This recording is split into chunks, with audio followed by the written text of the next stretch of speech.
धाने का सीजन ही और ये शायद मनई का जवन दिक्कत ही अका सब किसानन का पता है। और अतने माँ हमहू भैया अपने पूरे गांव के बात का 4-6 मौजा के बात करी थे हिरन कि मिल जाए धान बैठ जाए, लेकिन मनई नहीं मिले। अंत में हमार दिल टूट गया कि अब धान बैठे ना। अतने माँ भैया हम एक जनी माता जी के पास गए, घर से 2 किलोमीटर दूरी पे घर माता जी के, और वह हमें साक्षात देवी जी भेटाई गई। अब उनसे कहीं कहा कहाँ दौरा चला आयो हमसे। अरे हम कहा माता जी हमरो सुनो कहीं काओ। अरे हम कहा धनवा हमरो बैठावे खे। अरे अब जैसे कहें कि धनवा बैठावे खे भैया ना, तैसे तो उनके काटो खून नहीं। वह चुप हो गए, कुछ बोलबे नहीं कहें कि ले आओ भैया यह कुर्सी लेके बैठे खड़ा रही। थोड़े देर हमारे मन में विचार आवा, हम उन्हें 2 लाइन उनसे सुनावा। हम उनसे ई कहा कि आओ महतारी तू बैठो हमारे खेतवा माँ दियो हमारो धनवा लगाए।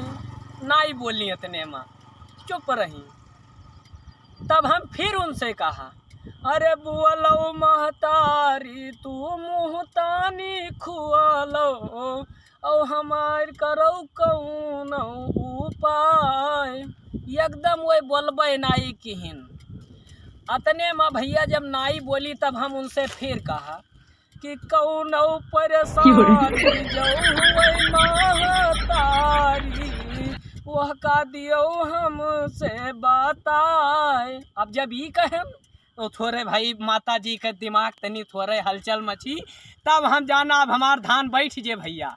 तब हम उनसे फिर कहा कि दमवा बताओ महतारी जावन हुए वह का हम तुम्हें दी पकड़ाए।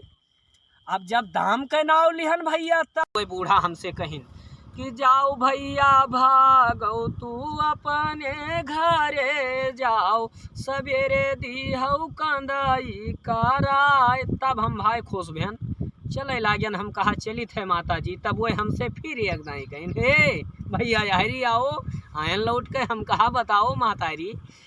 तब वो हमसे कहिन कि चाहवायो पनिया कह दिहौ तू व्यवस्था समय से खेतवम कराए। अरे हम कहा माता जी तो हाथ चरण पर तैसे सब हाजिर है माता जी। धन्य हो माता जी।